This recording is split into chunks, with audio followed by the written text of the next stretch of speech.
Sebuah kapal berlayar melintasi Laut Biru laut. Kapalnya ini tidak hanya sedang melakukan pengiriman, tetapi juga mengangkut perwakilan Natra, yakni Pangeran Wayne ke Kepulauan Patura. Saat ini, perwakilan yang dimaksud sedang terpuruk di sofa kabinnya. Mabuk laut, kamu seperti ini setiap kali di laut. Anda selalu merasa lebih baik setiap kali kami mencapai pelabuhan dan menyentuh daratan. Sepertinya Anda dan perahu tidak menyatu, Wayne. Ucap Nining mengawasinya dengan cemas dari kursi di sebelahnya. Aku sendiri terkejut, bukan hanya perahu yang bergoyang. Maksudku, cuacanya juga tidak bersahabat, balas Wayne. Patura berada di ujung paling selatan dari daratan utama. Jelas, cuaca hangatnya berbeda dari cuaca Natra. Wayne sudah berpakaian musim panas, tapi tubuhnya kesulitan menyesuaikan diri dengan perubahan suhu yang ekstrim, terutama karena musim dingin yang brutal baru saja berakhir di utara. Kita harusnya tiba di Kepulauan Patura hari ini.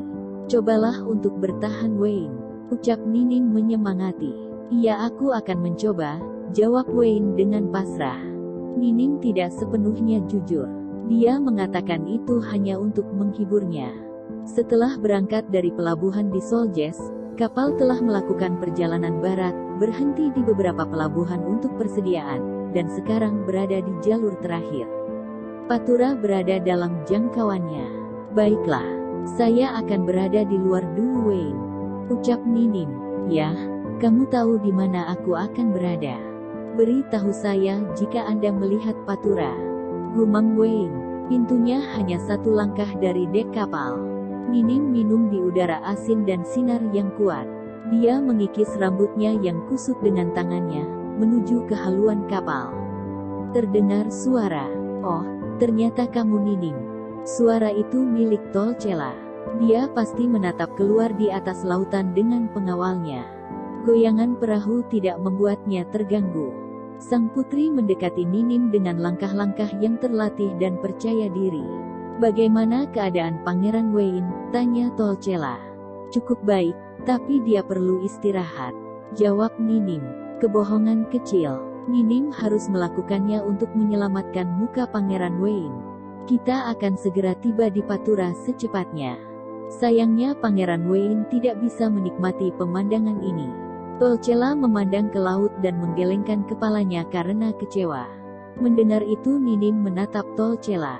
Nining berpikir Tolcela seperti ayahnya, mereka sama-sama sangat rajin.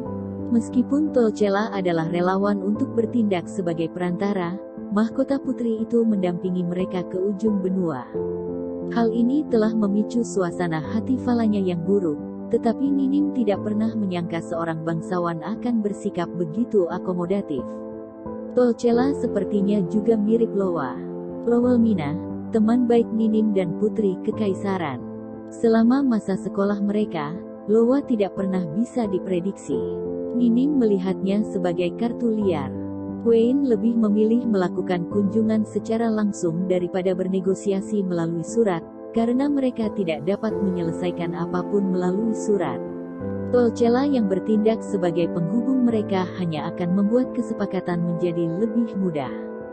Tapi sepertinya dia hanya ada di sini karena dia ingin berada di laut. Nining awalnya berasumsi Tolcela berusaha membuat mereka selamanya berhutang budi padanya, tetapi melihat putri kecil itu berlarian di kapal membuat ajudan itu berpikir sebaliknya.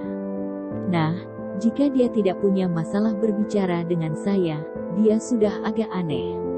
Raja Gruyere telah menyediakan kru dan pengawal Tolcela, yang berarti mereka tidak bermaksud untuk tidak menghormati perwakilan asing, bahkan jika Nining memperlihatkan fitur alaminya. Konon, dia bisa merasakan kejanggalan dalam setiap gerakan mereka. Dia tahu itu bukan imajinasinya. Namun, seperti Raja Gruyere, Tolcela tidak menunjukkan prasangka sedikit pun. Penasaran dengan hal ini, Nining pernah bertanya kepada Tolcela. Tolcela menjawab, saya adalah tuan dari diri saya sendiri. Bukan ayahku, bukan suamiku, bahkan Tuhan pun tidak boleh memerintahkanku. Mengapa saya harus mematuhi sesuatu di selembar kertas? Orang-orang mungkin harus melayani saya, tetapi saya tidak akan pernah melayani orang.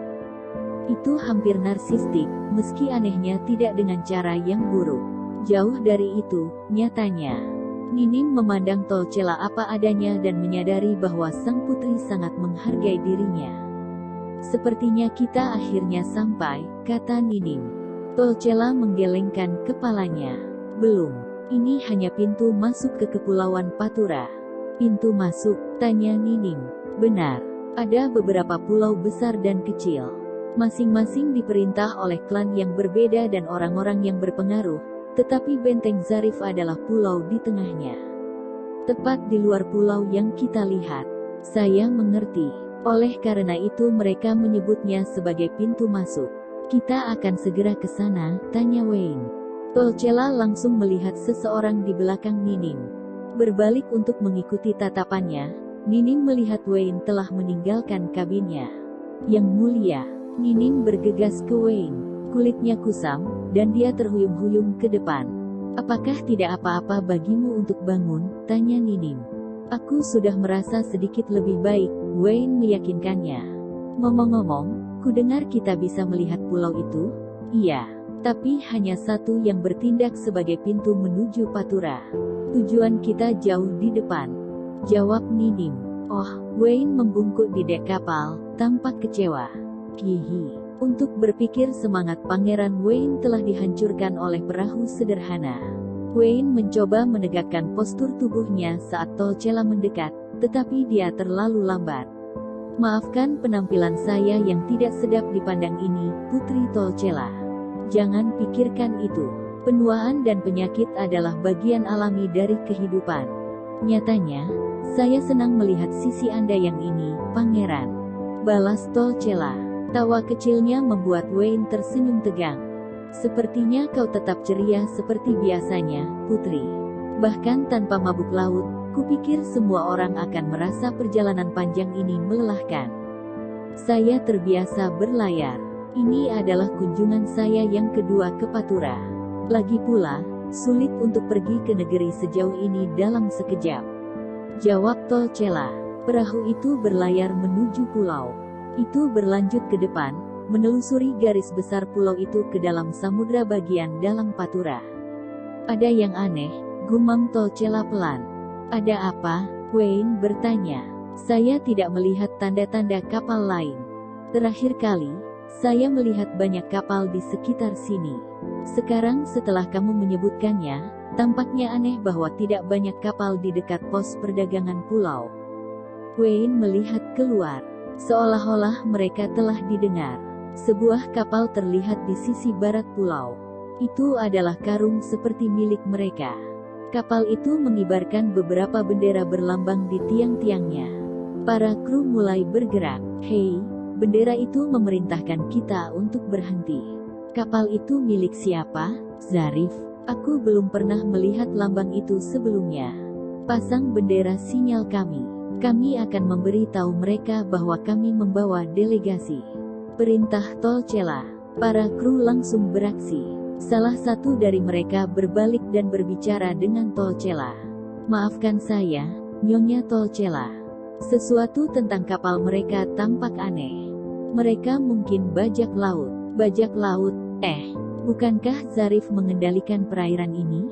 Ya, seharusnya begitu. Namun, anggota kru itu terdiam. Seorang pengintai memanggil mereka. Kapal itu asalnya tidak diketahui, dan itu melaju ke arah kita. Mereka tidak menanggapi sinyal bendera kita. Sial, aku tahu itu. Bajak laut, semua tangan ke posmu. Kita akan pergi ke timur untuk melarikan diri. Teriak salah satu kru. Pertempuran maritim berarti menyerang kapal musuh dengan ram angkatan laut terpasang di depan atau memanjat kait bergulat ke kapal terdekat untuk terlibat dalam pertempuran tangan kosong. Namun, di kapal mereka yang dibangun untuk perdagangan komersial, tidak ada ram angkatan laut, dan awaknya tidak memiliki pengalaman pertempuran yang nyata. Artinya jika ini memang bajak laut, tidak ada peluang untuk memenangkan pertarungan. Tolcela tampak gelisah, menanyai awak kapal. Akankah kita bisa kabur? Sepertinya kita bergerak dengan kecepatan yang sama. Angin ada di pihak kita, jadi saya perkirakan kita akan bisa melarikan diri. Bahkan jika kita tidak bisa lari dari mereka sepenuhnya, kita akhirnya akan diselamatkan oleh kapal penjaga selama kita menjaga jarak ini. Ujar salah satu kru kapal. Kapal mereka berubah arah dan mengitari sisi timur pulau. Kapal mirip bajak laut itu mengejar mereka, tapi jaraknya perlahan melebar. Apakah ini cukup? Tolcela bertanya pada pelaut itu. Untuk amannya, saya ingin semua orang mundur ke dalam. Akan lebih aman di sana dan menenangkan pikiran kru kami. Jawab kru kapal. Itu adalah cara terbaik untuk memberitahu bahwa Wayne dan kawan-kawan mereka mengganggu para awak kapal dalam kondisi darurat ini. Karena para tamu ini tidak tahu apa-apa tentang menjalankan kapal, keputusan yang masuk akal. Saat Wayne dengan Patu akan masuk ke dalam, tiba-tiba ada kapal lain di sisi kanan yang tidak dikenal terdeteksi. Dan tabrakan dengan keras mengguncang kapal kedua kapal. Dampak yang besar. Kapal itu berbelok dengan kuat ke kiri. Dengan perut mulas, Wayne mencengkeram sisi perahu. Tolcela langsung dikelilingi oleh kru dan petugas. Mereka melihat tubuh Nining terlempar ke laut. Nining. Wayne tidak ragu-ragu sedetik pun. Dia mengulurkan tangan, mencengkeramnya dan berputar sampai mereka bertukar tempat. Wayne berjuang ke permukaan, di mana dia menyaksikan Nining akan melompat dari perahu untuk menyelamatkannya. Jangan lakukan itu Nining. Wayne berteriak. Mendengar itu Nining membeku. Kapal mereka telah membelok dari kapal lain dan mulai bergerak meninggalkan Wayne yang terjatuh sendirian di laut. Dari kejauhan, Wayne bisa melihat Nining dan Tolcela berteriak pada kru untuk melakukan sesuatu, tetapi kapal tidak berhenti. Seolah ingin melepaskan diri dari cengkeraman musuh, ia berlari melintasi lautan dengan kecepatan tinggi. Wayne telah ditinggal sendiri untuk mengurus dirinya sendiri. Kapal dan awaknya dipinjam dari Raja Gruyere. Karena itu, kru memprioritaskan Putri Tolcela daripada Wayne. Mereka tidak punya waktu untuk mengumpulkan orang bodoh yang berlebihan, terutama dengan bajak laut di belakang mereka. Bahkan jika idiot itu adalah bangsawan asing, pulau itu ada di sana. Tidak akan sulit untuk berenang ke pantai. Masalah sebenarnya adalah mencicipi air laut di mulutnya. Wayne melihat sekelilingnya dan melihat kapal bajak laut asli mendekat dengan cepat. Kapal berhenti tepat di samping Wayne, menggulung layarnya, dan berhenti. Sebuah tangga tali di hadapannya. Sepertinya aku tidak punya pilihan selain naik. Itu tidak seperti dia bisa mengalahkan kapal. Wayne mencengkeram tangga tali dan naik ke atas. Ujung pisau menunggunya ketika dia sampai di sana. Ya, kurasa aku mengharapkan ini. Wayne mengangkat tangannya di depan kru yang memegang pedang. Aku tidak akan melawan, jadi aku ingin kamu menurunkan senjatamu. Ucap Wayne. Wayne dengan cepat menganalisa setiap anggota bajak laut ini. Set lengkap baju besi. Sama halnya dengan senjata mereka. Siapapun akan mengira ini adalah kapal perang, tapi ini bukan Zarif. Kapten kapal yang melangkah maju. Seseorang punya nyali, sepertinya Anda bukan hanya seorang pelayan. Anda sepertinya bisa dijual dengan harga tinggi. Dia menyeret ujung pedangnya ke tenggorokan Wayne. Wah, apa kau tahu dari mana kapal itu berasal dan kemana tujuannya? Tanya sang kapten bajak laut. Wayne terdiam sambil menyimpulkan apa yang diincar pria tersebut. Setelah berpikir Wayne berkesimpulan sepertinya tujuan para bajak laut ini adalah uang. Dari Soljes, kata Wayne menjawab pertanyaan kapten kapal. Kapal kami ingin berdagang barang ke Patura. Tambah Wayne. Jawaban setengah kebenaran yang sangat bisa dipercaya. Jika tujuan orang-orang ini adalah uang, lebih baik membuat mereka mengira dia berasal dari kapal dagang biasa daripada mengungkapkan bahwa kapal itu membawa pejabat asing. Soljes, pasti perjalanan yang panjang, kata sang kapten. Bisakah kau memberiku sedikit kelonggaran? Saya baru saja diserang oleh bajak laut dan terlempar ke laut. Wayne memohon. Jangan terlalu sombong, bocah. Kami baru saja mendekati kapalmu untuk melakukan inspeksi, tetapi tampaknya ada sedikit kesalahpahaman, karena kapalmu lari dari kami. Inspeksi, apa? Ada perang yang sedang terjadi atau apa? Tanya Wayne. Saya tidak memiliki kewajiban untuk memberitahu Anda. Doakan saja Anda memberikan kami sesuatu yang bagus. Kunci orang ini di dalam kapal. Perintah sang kapten. Sebelumnya lengan Wayne diikat di belakangnya dengan tali dilemparkan ke dalam palka. Kapal itu melaju di atas laut, membawa pangeran yang tidak tahu apa-apa. Kemana tujuan kapal itu? Apa yang terjadi di Patura? Apa yang akan terjadi padanya? Kapal itu kemudian berlabuh di pelabuhan militer. Berjajar di pelabuhan adalah deretan kapal yang identik. Sebuah benteng besar menjulang di atas mereka. Sekilas sudah cukup untuk memberitahu siapapun bahwa bangunan yang dijaga ketat ini penting. Wayne dibawa ke dalam benteng oleh awak kapal. Itu tampak kuno, dengan jejak perbaikan di dinding. Bangunan itu harus berusia beberapa dekade, tetapi tidak pernah kosong. Mereka sampai di sebuah penjara. Wayne belum pernah melihat sesuatu yang begitu kotor dan bau seperti ini seumur hidupnya, tapi dia menurut. Kami akan kembali untuk menanyaimu nanti. Jangan menimbulkan masalah, ucap awak kapal yang membawanya. Kemudian awak kapal tersebut membanting pintu hingga menutup, menguncinya, dan pergi. Saat Wayne tidak bisa mendengar langkah kaki mereka lagi, dia menghela napas sedikit. Nah, apa yang harus aku lakukan? Gerutu Wayne. Beruntung baginya, mereka telah melepaskan ikatan tangannya.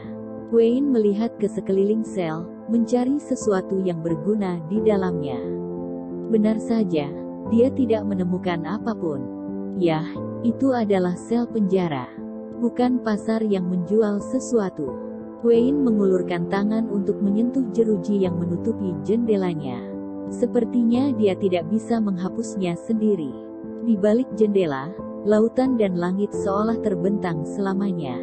Benteng ini sepertinya dibangun di atas tebing yang curam, jadi meskipun dia entah bagaimana berhasil melarikan diri, dia akan jatuh lebih dulu dari tepi. Apakah seseorang di sana? Seseorang memanggil dari sel di sebelahnya. Itu adalah suara pria. Wayne tidak bisa melihat wajahnya karena ada dinding batu di antara mereka, tapi dia terdengar sangat lemah dan kelelahan. Wayne tidak ragu untuk menjawab, "Ya, saya tetangga penjara baru Anda." Dia tidak tahu identitas orang ini, tapi dia sangat membutuhkan informasi. "Saya tertangkap di kapal saya ketika saya datang untuk melakukan bisnis pedagang," kata Pangeran Wayne. "Saya berencana untuk mendarat suatu saat hari ini, tetapi saya tidak pernah berpikir ini akan menjadi akomodasi saya." Tambahnya, "Aku turut prihatin." "Dari mana asalmu?" tanya orang itu. "Soljes," jawab Wayne singkat. "Kalau begitu aku yakin kamu terkejut. Sebenarnya, Patura sedang menghadapi suatu masalah saat ini," kata pria itu. "Beberapa orang terhormat mengibarkan panji pemberontakan?" tanya Wayne. Wayne hampir bisa merasakan keterkejutan tetangganya melalui dinding. "Apakah kamu sudah mendengar rumornya?" Orang itu heran Wayne mengetahuinya. "Itu hanya tebakan berdasarkan informasi yang telah saya kumpulkan sejauh ini." "Dari reaksimu, kurasa aku benar," ucap Wayne. "Para penculiknya terlibat dalam aktivitas bajak laut di Zarif, mendekati kapal dari asalnya yang tidak diketahui sebagai bagian dari investigasi. Peralatan mereka terlalu bagus untuk bajak laut. Bahkan fasilitas itu terkesan terlalu mewah." Dia menyatukan semuanya dan mulai melihat garis besar kabur dari sebuah jawaban. Seseorang telah berhasil menyerang Zarif dan mengambil alih Patura, fasilitas, dan semuanya. "Kamu benar. Ini semua dimulai ketika Ladu Zarif, Alois Zarif, dibunuh oleh bajak laut," ucap orang tua itu. Alois Zarif, perwakilan yang seharusnya ditemui Wayne. Dia telah mempersiapkan diri untuk berita ini ketika dia mendengar domain itu ada di tangan orang lain, tetapi mendengarnya dikonfirmasi membuat Wayne mengerang. "Apakah bajak laut itu sekuat itu?" tanya Wayne. Ketika Patura mengalami kekacauan karena kehilangan Ladu, seseorang memimpin armada kapal untuk menyerang dengan cepat, dan Patura tidak memiliki siapapun untuk mengambil alih komando untuk melawan. Jadi pulau-pulau itu dalam sekejap berada di bawah kendali mereka. Masalah sepertinya mengikutinya kemanapun dia berada. Rekan negosiasinya sudah mati, dan Wayne telah ditangkap, terjebak dalam perang acak. Saya sangat menyesal atas apa yang terjadi terhadap Anda, kata pria melalui dinding. Wayne memiringkan kepalanya ke samping. Hei, ini kedua kalinya Anda meminta maaf. Kamu tidak melakukan kesalahan kan? Tiba-tiba tentara melangkah ke koridor. Mereka berhenti di depan sel Wayne, membuka kunci pintunya, dan mulai meneriakkan perintah padanya. Keluar. Kami punya beberapa pertanyaan untuk Anda. Baiklah, baiklah. Tidak perlu meninggikan suara. Wayne keluar dari sel tanpa keberatan. Dia melirik lebih jauh ke bawah penjara dan melihat seorang pria bersandar di jeruji besi. Pria kuyu itu memandang Wayne dan diam-diam berkata, "Hati-hati." Wayne dibawa ke ruang interogasi. Kepala interrogator yang menunggunya berbicara dengan nada angkuh. Saya akan memberitahu Anda sekarang bahwa saya tidak akan bernegosiasi dengan Anda. Pria itu memelototi Wayne. Kejahatanmu serius. Meremehkan bendera kami, tidak mematuhi perintah untuk berhenti melakukan pemeriksaan, merusak kapal kami, melarikan diri dari tempat kejadian. Anda tidak akan diizinkan untuk pergi dari sini hidup-hidup jika harga untuk kejahatan Anda tidak terbayarkan. Suaranya yang berat memperingatkan bahwa ini bukanlah ancaman kosong. Namun, Wayne tetap tidak gentar, secara alami. Faktanya, bagi dia, informasi ini menyimpan sedikit kabar baik. Wayne merasa lega karena dua alasan. Pertama, kata-kata pria itu berarti semua orang telah melarikan diri dengan selamat. Kedua, itu berarti Wayne memiliki sekutu di luar yang bisa membantunya keluar dari sini. Hei, apakah kamu mendengarkan? Interrogator menghantamkan tinjunya ke meja, mencoba mengintimidasi dia. Tentu saja saya mendengarkan. Jadi berapa banyak yang dibutuhkan untuk membebaskan saya, Tayan Wayne? Kamu sangat percaya diri. Mari kita lihat berapa lama penampilan sombongmu itu bertahan. Dengarkan baik-baik, tebusanmu adalah 5.000 koin emas, ucap sang interrogator. Para prajurit di sekitar interrogator tampak terkejut. Ini tidak masuk akal, tebusan biasanya ditetapkan hanya beberapa koin emas. Mungkin selusin untuk orang yang sangat penting. Bahkan menghitung untuk perbaikan kapal mereka, 5.000 koin itu terlalu konyol. Bocah sombong, pikir interrogator. Aku akan meminta dia memohon belas kasihan. Ekspresi jahat terlihat di wajahnya. Semua orang di sekitarnya dapat mengatakan bahwa jumlah uang ini adalah sesuatu yang dia pikirkan dengan sewenang-wenang. Wayne kemudian menjawab, 5.000 terlalu sedikit. Jika Anda ingin saya membayar, saya akan membuatkan 200.000 koin emas. Mendengar hal tersebut, setelah beberapa saat, interrogator meninju meja dengan tinjunya. Apa yang kamu bicarakan? 200.000? Apakah kamu bercanda denganku? Saya benar-benar serius, jawab Wayne sambil mengangkat bahu. Saya adalah bendahara Lontra and Company di Soljes. Ia memiliki segunung koin yang tidak bergerak tanpa perintah saya. 200.000 koin tidak akan menjadi masalah. Aku akan membayarmu penuh, jawab Wayne penuh percaya diri. Untuk beberapa alasan, interrogator dan tentara mendapati diri mereka bergantung pada setiap kata Wayne. Adapun kapalku, kemungkinan besar lolos ke perusahaan Salendina masuk Patura. Bagaimanapun, mereka adalah salah satu mitra bisnis utama Lontra. Segalanya akan bergerak cepat jika Anda menghubunginya, tambah Wayne untuk meyakinkan. Tetapi, jika itu benar, apa tujuanmu membayar begitu banyak? Jika Anda punya uang sebanyak itu, mengapa Anda tidak membayar 5.000 saja?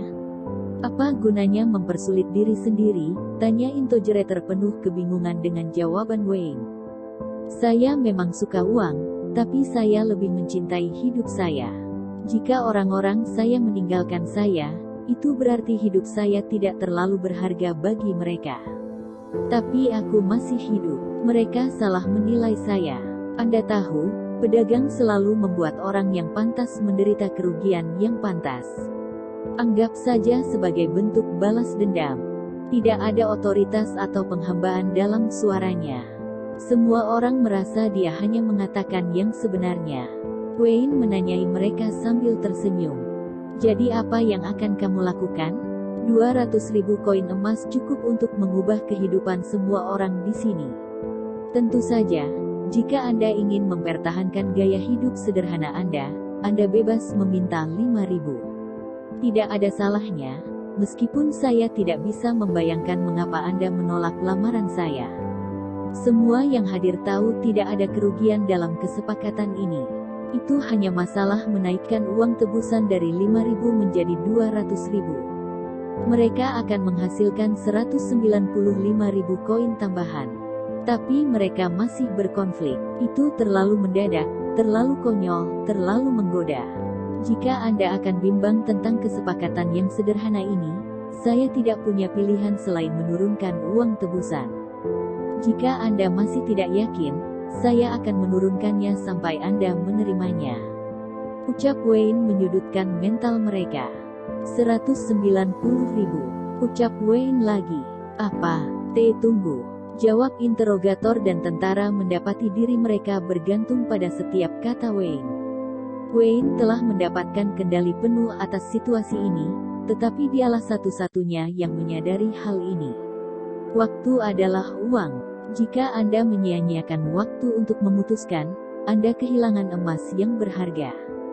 Bukankah itu sudah jelas? Sekarang apa yang akan kamu lakukan? Sekarang menjadi 180.000. Gertak Wayne. Oke, baiklah. Kami akan menghubungi Salendina. Hanya itu yang harus kita lakukan, kan? Wayne bertepuk tangan. Luar biasa.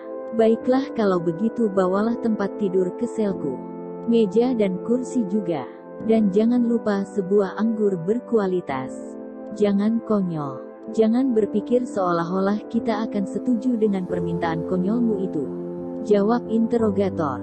Jika Anda tidak dapat menyerahkan saya dalam kesehatan yang sempurna, nilai saya akan berkurang. Jelas Wayne. Tapi kau adalah tawanan kami. Jawab sang interrogator yang ingin menangis mengingat kondisi konyol ini. Wayne memberi mereka senyuman arogan. Jadi apa yang akan kamu lakukan? Saya harus menyebutnya dengan kata. Tidak ada ruang untuk bernegosiasi. Ucap Wayne. Sial. Cepat dan siapkan tempat tidur. Perintah interrogator. Dimarahi oleh Wayne, para tentara itu membawa tempat tidur, meja, kursi, dan berbagai perabotan lainnya ke dalam sel. Pada saat itu mereka menyadari akan lebih mudah untuk memindahkannya ke ruang tamu di dalam benteng. Ya, kurasa ini sedikit lebih baik, ucap Wayne sambil bersantai di tempat tidur dengan sebotol anggur di tangannya. Luar biasa, suara itu terdengar dari sel di sebelahnya tadi. Aku tidak bisa membayangkan bagaimana kamu berhasil melakukannya, ucap pria di sel sebelah Wayne. Pria itu pasti sedang mengawasi melalui jeruji besi karena semuanya masuk ke dalam sel Wayne. Dia terdengar terkesan, meskipun komentarnya bercampur dengan tawa kecil. Anda akan terkejut seberapa jauh percakapan membawa Anda. Mau anggur? Wayne menawarkan. Tidak, terima kasih. Itu adalah rampasanmu. Saya tidak pantas menerima kebaikan Anda, kata pria itu dengan tegas namun sopan. Ada satu hal yang harus saya tanyakan. Dia menarik napas dalam-dalam. Bukankah kamu Pangeran Wayne? Tanya pria itu. Aku khawatir kamu salah orang. Namaku Glenn, kata Wayne cepat, meminjam nama seorang teman baik. Pikirannya berpacu dengan cepat. Para prajurit menganggap Wayne sebagai pedagang yang akan memberi mereka uang. Apa yang akan terjadi jika mereka mengetahui bahwa dia adalah orang asing terkenal? Sangat optimis untuk berpikir bahwa mereka akan meminta maaf atas tindakan mereka dan mengantarnya ke kamar kerajaan. Lagi pula, orang-orang ini telah merencanakan untuk menjarah kapalnya sebagai bagian dari penyelidikan mereka. Jika mereka mengetahui bahwa mereka telah menyerang kapal yang membawa delegasi asing, ada kemungkinan besar mereka akan membunuh Wayne untuk mengubur kejahatan mereka. Saya tidak bisa membiarkan siapapun di benteng ini mengetahui identitas saya. Tekad Wayne. Dia harus berbohong kepada pria ini dan bahkan mungkin membungkamnya jika memang begitu. Begitu, saya salah. Permintaan maaf saya. Pria itu tidak melanjutkan pertanyaannya. Mereka kemudian terdiam sesaat. Wayne menenangkan diri. Jadi kenapa kamu salah mengira aku sebagai Pangeran Wayne? Hal pertama yang menarik perhatian saya adalah intonasi Anda. Ini berbicara tentang pendidikan yang berkualitas. Kedua, Anda tiba tepat ketika kapal yang membawa delegasi Pangeran Wayne dijadwalkan tiba di Patura. Mendengar itu mata Wayne langsung menjadi tajam. Sekian untuk cerita video kali ini. Jangan lupa support channel ini. Terima kasih.